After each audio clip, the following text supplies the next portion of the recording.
I wasn't sure if I was going to do another part on Central Park, but I left myself hanging the other day. I left all of you hanging as well. These planters need to get something done to them. And the trees, I think I need to nourish them more this season than I need to work on this landscape or work on the mossing of the landscape. So I'm going to continue to empty the planters. I'm going to demoss this side. Maybe I can get it out in enough of one piece that I could make a template so I could create the moss off-site, if you will. I don't know, let me get started on this. Wasn't sure what to do, but I knew if I didn't do something, this might go all season. And I'd be able, and I'd have to do so much more next year.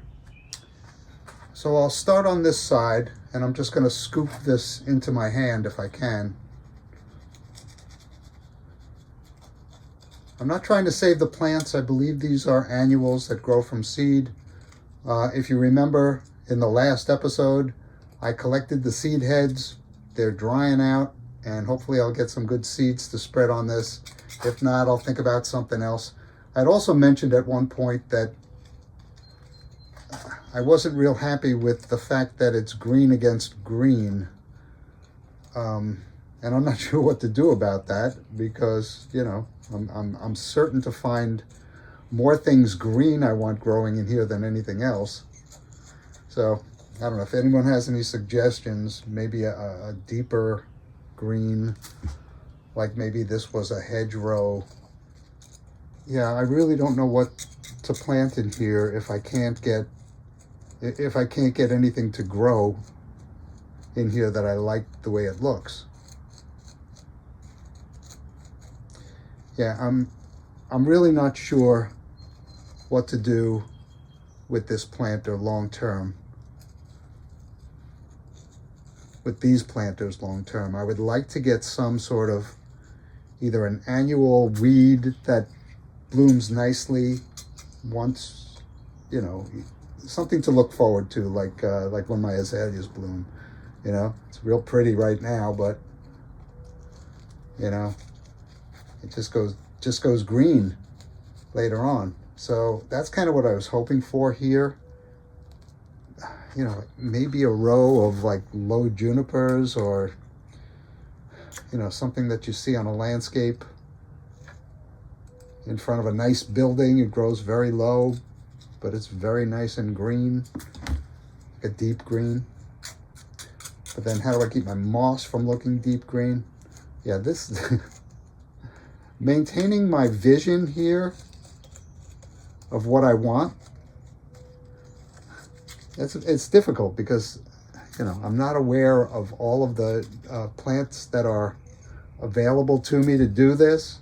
This is a nice platform to get in touch with my audience worldwide who maybe has suggestions of what I could plant in here as an understory. Maybe, you know, like a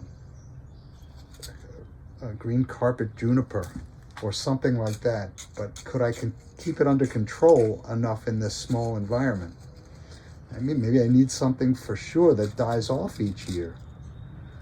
Anyway, you could hear me ramble on about this for as long as it takes, and I'm probably going to talk to myself even when I go into fast mode, but at least you won't have to hear it.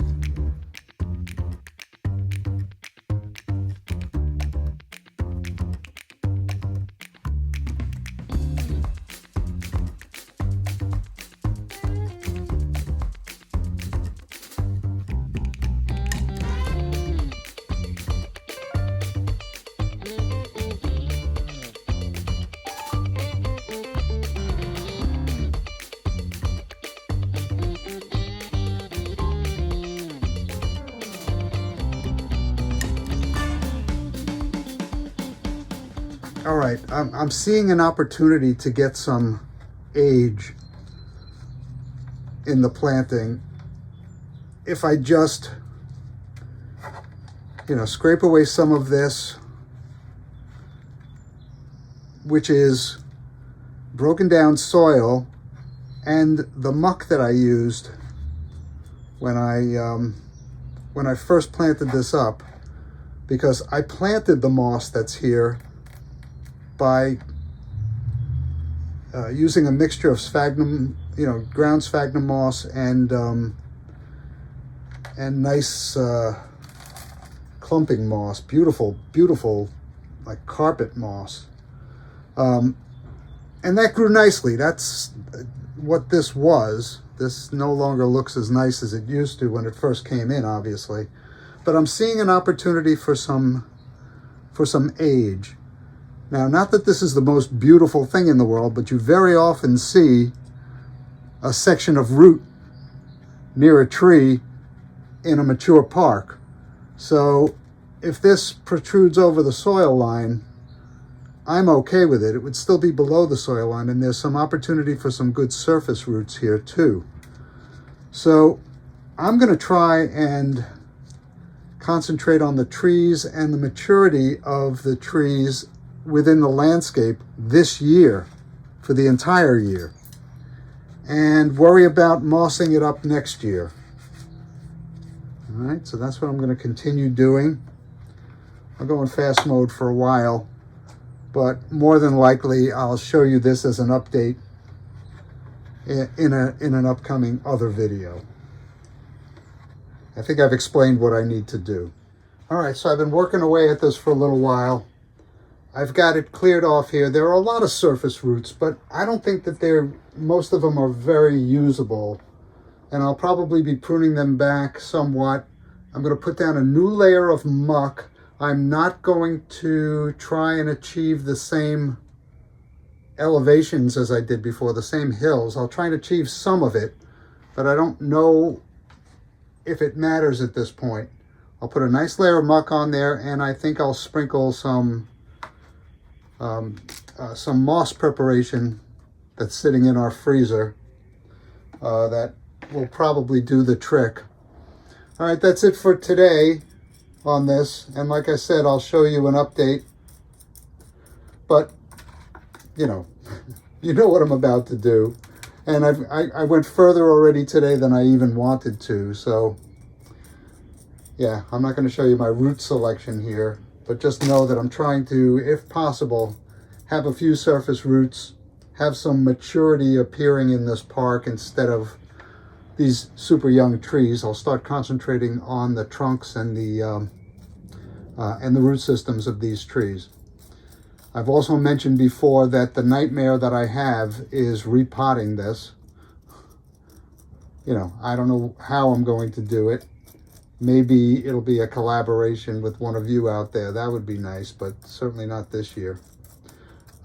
So let's see what we can do with the root systems. Let's see what we can do with getting the trees to look fat and lovely. And we'll work on making it look pretty some other time. This will be the only moss on there for a while. All right. Thanks for keeping me company in my backyard. All right, so I ended the video yesterday saying I was going to leave it open and not worry about moss. Or maybe I said I would, right at the end, I would do some moss. So I compromised. I made the hill less severe. There was quite a hump here before, so it's much less severe now. And I planted both sides with a nice layer of muck, beautiful layer of muck, and the moss mixture, which I've been keeping in the freezer. Couldn't resist. So I'll add the bench that was loose. I'll keep those roots wet that are growing up that rock back there, and that'll be it for a while. I'll prune the trees probably one more time. Still a little worried about this one. I'm going to feed these trees, and I'm a little worried about that one right there. It's healthy, but I did quite a prune at the top. All right, now, thank you for keeping me company in my backyard. Hey, but wait a minute.